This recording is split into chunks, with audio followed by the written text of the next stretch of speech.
Muy buenos días, muy buenas tardes, muy buenas noches a la querida audiencia de Detona, que el día de hoy nos acompaña a un programa más de Monter Presenta a, a nuestro querido amigo Roberto Gil Suárez. Bienvenido, Roberto, es un gusto tenerte. Hola, estimado Raúl, muy buenos días, tardes, noches en Para estas una que no vayan realidades, a ver, pero nos van a ver, en, de eso no en tengan estas, ninguna duda, en ¿verdad? estas realidades digitales hay que tomar esa precaución. Me da mucho gusto estar de nueva cuenta contigo en tu espacio, Muchas gracias, con toda tu Roberto, muy audiencia. amable.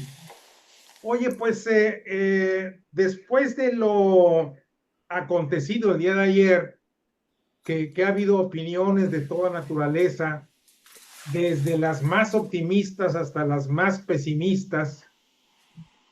A mí me gustaría conocer tu opinión sobre lo que sucedió ayer y pues ya después entramos a lo que tenemos que hacer para más adelante. Te escuchamos, Roberto. Mira, yo lo primero que te diría es que hay que tener cuidado con la lectura de la abstención. La gente no necesariamente se abstiene como una expresión de protesta. Creo que muchos de los ciudadanos que decidieron no ir ayer a las urnas lo hicieron como un rechazo a una elección, pues que no tenía, digamos, la suficiente información, que no se sabía bien a bien de qué se trataba, sin campañas, sin la movilización o la participación de los partidos. Creo que una parte de quienes decidieron no participar lo hicieron por falta de interés, porque no fue un proceso que motivara un sentido de necesidad de ejercer el derecho del voto para plantear una ruta o para evitar un desenlace, un sí o un no a algo, ¿no? Una expresión de confianza a personas en lo particular que van a ejercer poder. Pero lo que yo sí creo, Raúl, es que hay una fotografía bien relevante sobre lo que significa la hegemonía que asumimos de Morena.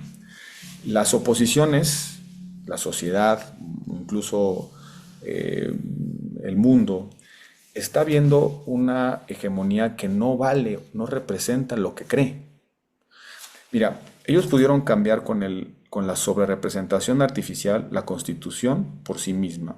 Eso implica una representación de poder del 74% de las cámaras. Sí, Vemos un dato, una cifra de aprobación presidencial del 80%. Y entonces vemos una elección presidencial en la que la presidenta ganó por más de 30 millones de votos.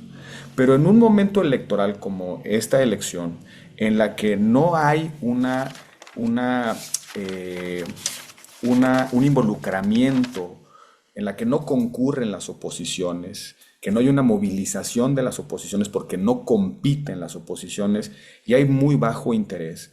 Lo que puedes, el dato que se revela por sí mismo es el tamaño de las estructuras que movilizan votos.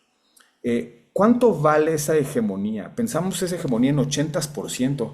Esa hegemonía, Raúl, la hegemonía de la señora Claudia Sheinbaum vale 13 millones de votos, menos votos nulos, menos los votos no válidos. Es decir, de repente vemos, yo le llamo a esto el síndrome de Alicia en el País de las Maravillas. Te acordarás esa imagen de ese preciosísimo cuento en el cual Alicia de repente se empequeñece y se engranece o tiene una percepción de sí, cosas que son más grandes que ella.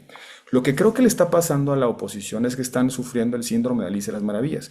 Están viendo al régimen demasiado grande y se están autopercibiendo más pequeñas de lo que son. Te voy a poner unos datos en perspectiva. Andrés Manuel López Obrador ha sacado 5 veces al menos 15 millones de votos. En el 2006 sacó 14 millones 700. En el 2012, esa elección la perdió. En el 2012 sacó 15.8, esa elección también la perdió. En el 2018 sacó 30 millones de votos, una elección en la que pudo consolidar el voto de descontento. Pero la siguiente vez que se fue a las urnas, que fue en la revocación de mandato, sacó 16.5 millones de votos.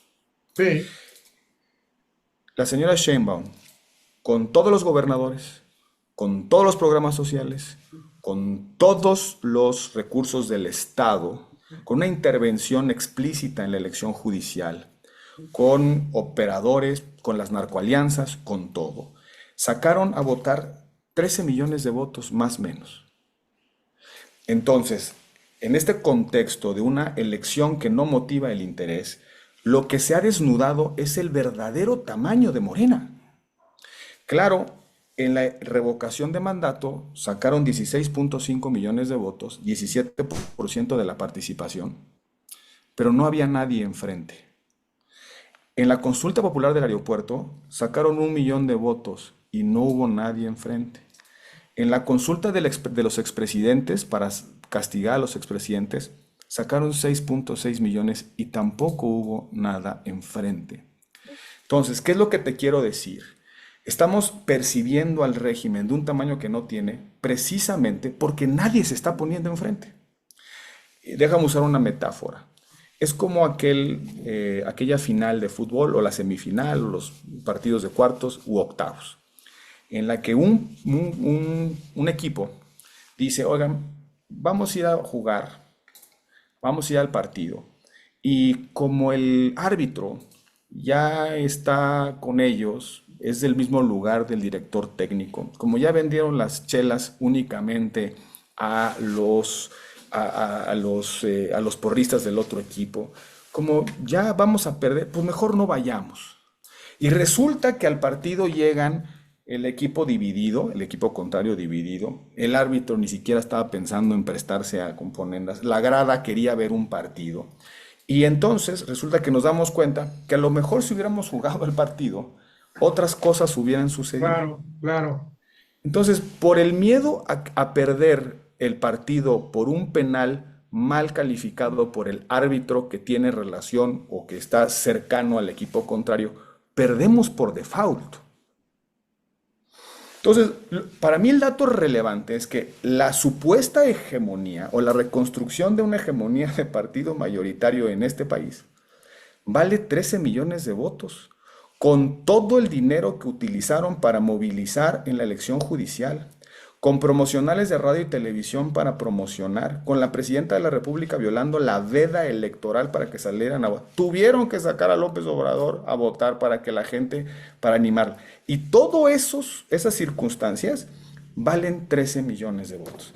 La presidenta hoy en la mañanera dice, miren, claro, salió más votantes de lo que valen los partidos, claro. Si hubieran salido los 9 millones de votantes del PRI, hubieran salido los 13 millones de votantes del PAN, a lo mejor hubiéramos tenido una participación más nutrida, pero quizá el desenlace hubiese sido distinto.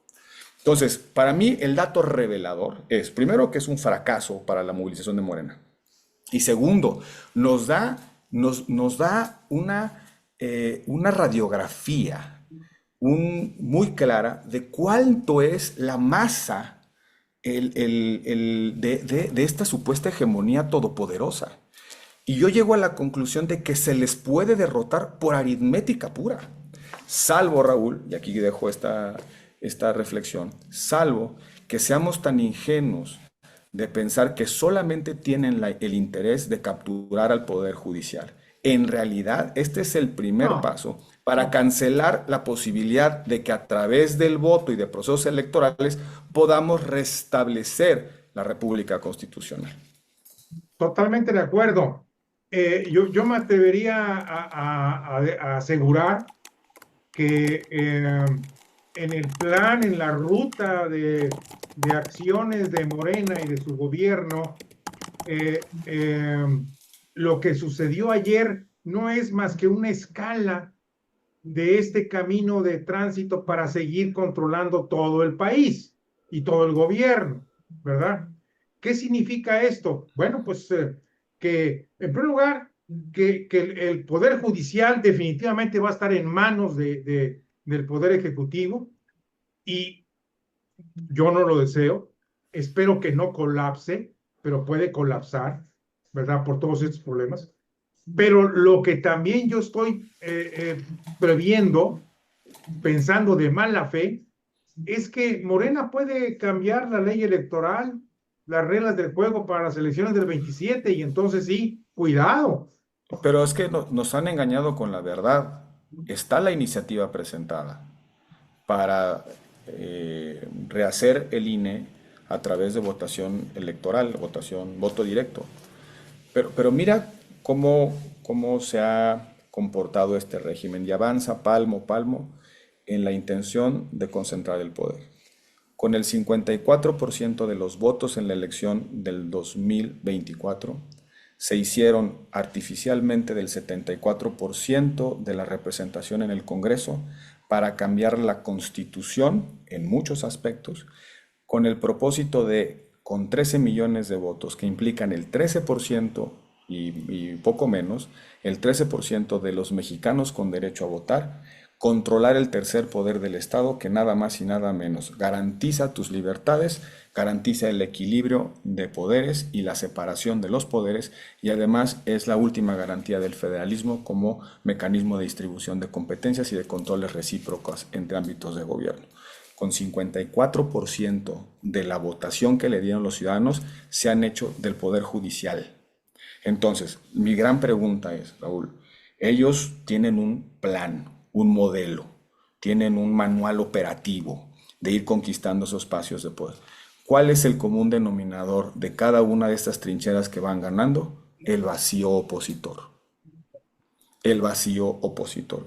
Probablemente si hace 6 meses hubiésemos decidido como oposición participar, entrarle, presionar, un boicot activo, si tú te gusta, si me permites la expresión, una rebeldía moral activa en la irles a competir, no dejarles el estadio vacío. Probablemente sería un poquito más, necesitarían un poquito más que 13 millones de personas para hacerse el tercer poder del Estado. Los partidos lo estamos perdiendo por default, bajo la lógica de que son muy grandotes, son deportistas y delanteros y medios con una velocidad y una fuerza en las piernas y además porque vemos que el árbitro puede marcarnos un foul en el último minuto si vamos ganando y empatar los cartones o de plano darle la vuelta al partido. Y por eso decimos, mejor no vayamos. Y cada vez que vamos, se va ganando por default. ¿Cómo ganó Morena el Poder Judicial? Por default. ¿Y cómo romper este ciclo vicioso, Roberto?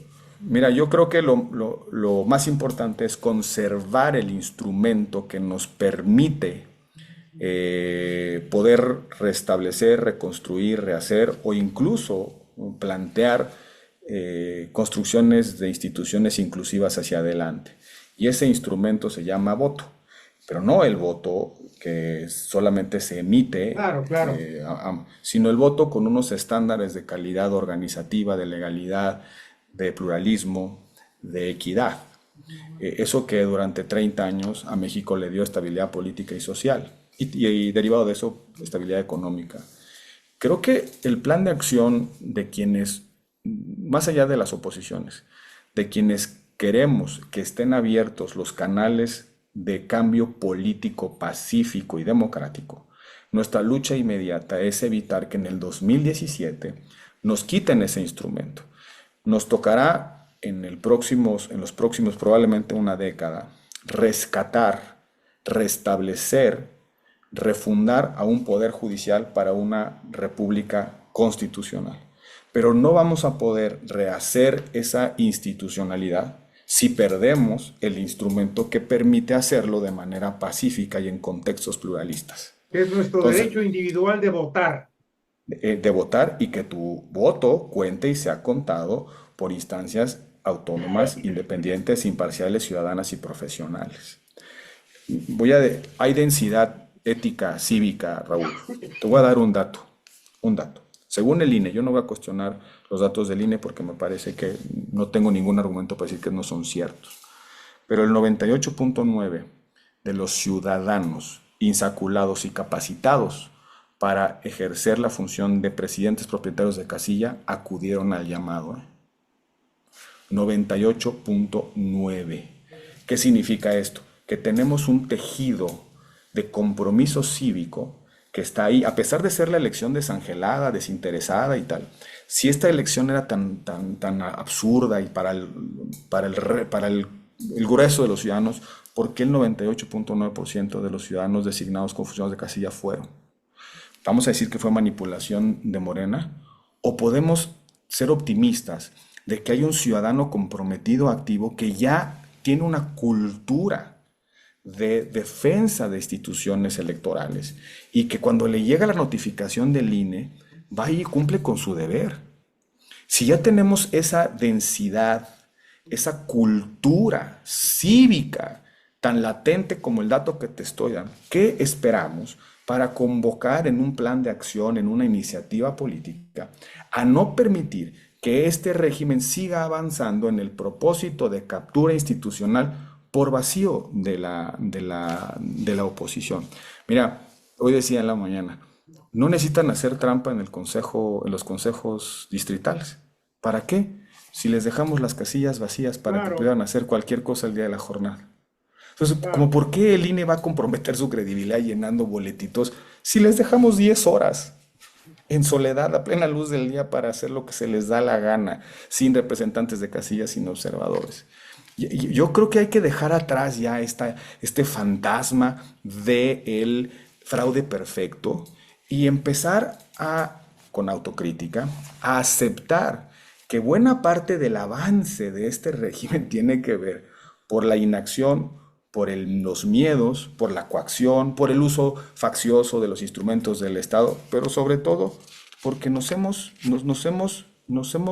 abstenido de darle la cara a López Obrador y al morenismo en las convocatorias a elecciones. Va a haber jueces, Raúl, según los datos preliminares, va a haber jueces que van a asumir el cargo con menos de 3,000 votos. Sí. Es una asamblea de un De un club comité municipal. ejecutivo.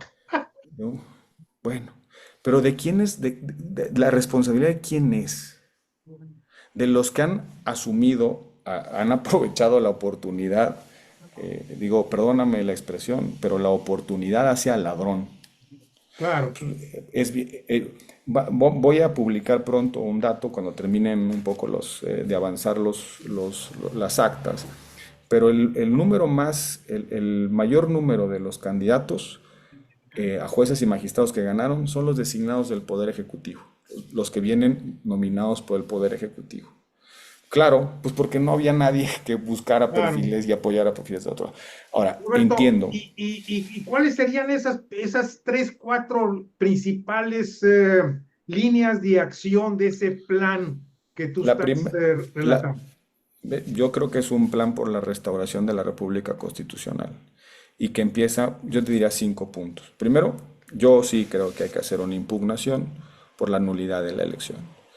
Me van a decir, es que cómo el Tribunal Electoral va a anular la elección y demás. Pues no es el propósito de una acción así, no está encaminado al resultado, sino a la pedagogía política del propio Sí, proceso, a poner en blanco y negro las enormes ilegalidades, los abusos, la distorsión del sistema.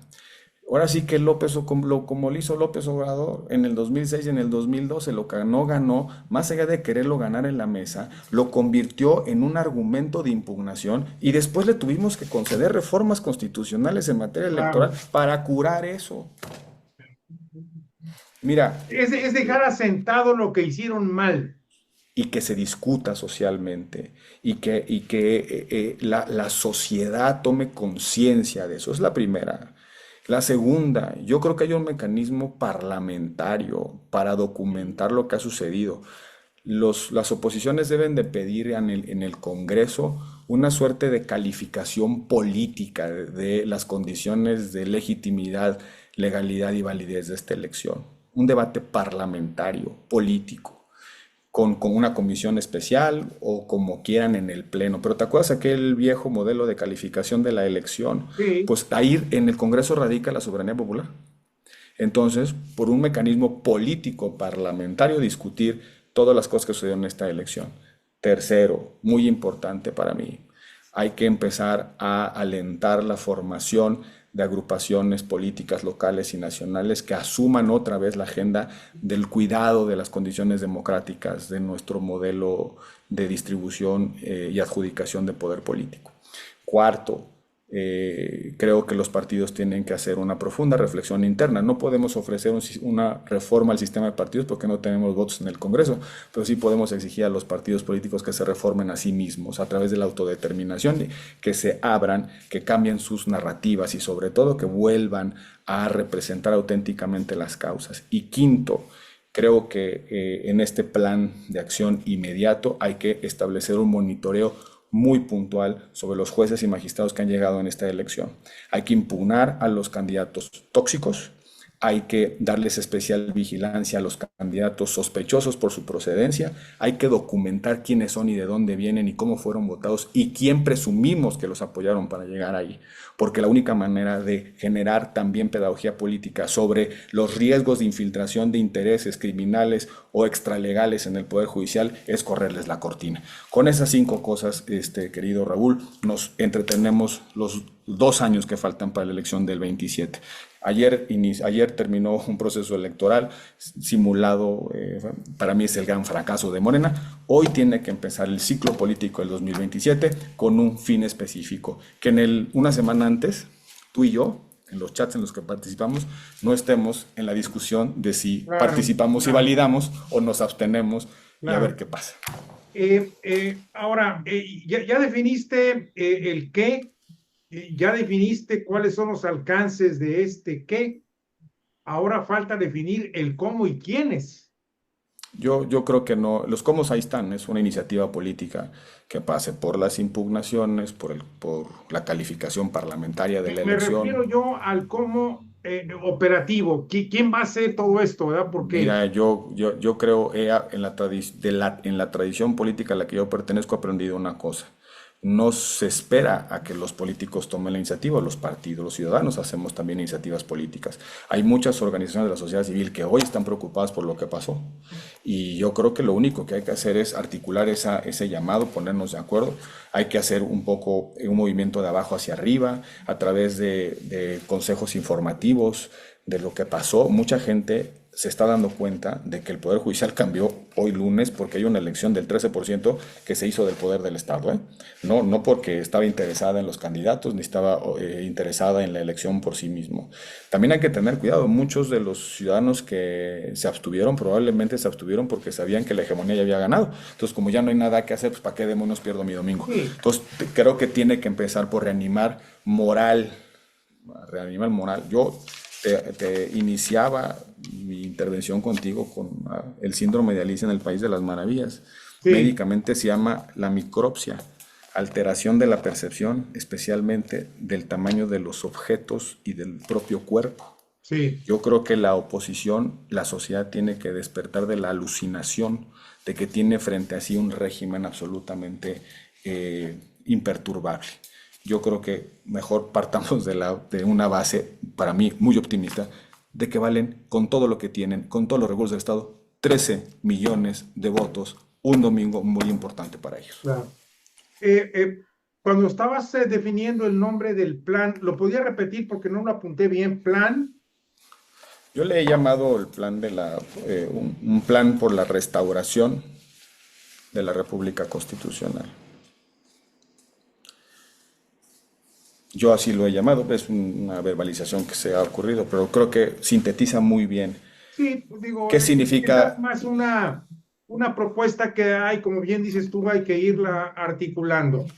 Por Sí, último, pero enuncia los objetivos. República, claro, evitar el dominio, la concentración de poder constitucional a partir de consensos pluralistas, límites, en fin. Y yo digo que es una restauración, pues por la misma historia nuestra. Ha habido interrupciones protoimperialistas en la historia de nuestro país y el movimiento que le ha seguido ha sido la restauración de la República. claro, Creo que podríamos hablar de la Quinta República, es decir, claro. ¿Por qué? Porque ya hubo también cuatro interrupciones Así es. protoimperialistas en nuestra historia, pues podemos hablar de la Quinta República, ahí haciendo algún coqueteo con alguna cultura política continental, ¿no? Así es. Por último, Roberto, tú ya has sembrado esta inquietud con algunas organizaciones de la sociedad o todavía estás No, explorando la misma? mira, lo que pasa es que ayer pasó lo que pasó y hoy empezamos todo el mundo a intercambiar opiniones, reflexiones, análisis. Yo el día de ayer pues, hablé con varios activistas, políticos, expolíticos. Yo creo que, de hecho, hace una semana dije, el dilema de los demócratas no es de aquí al domingo, el dilema de los demócratas empieza el lunes.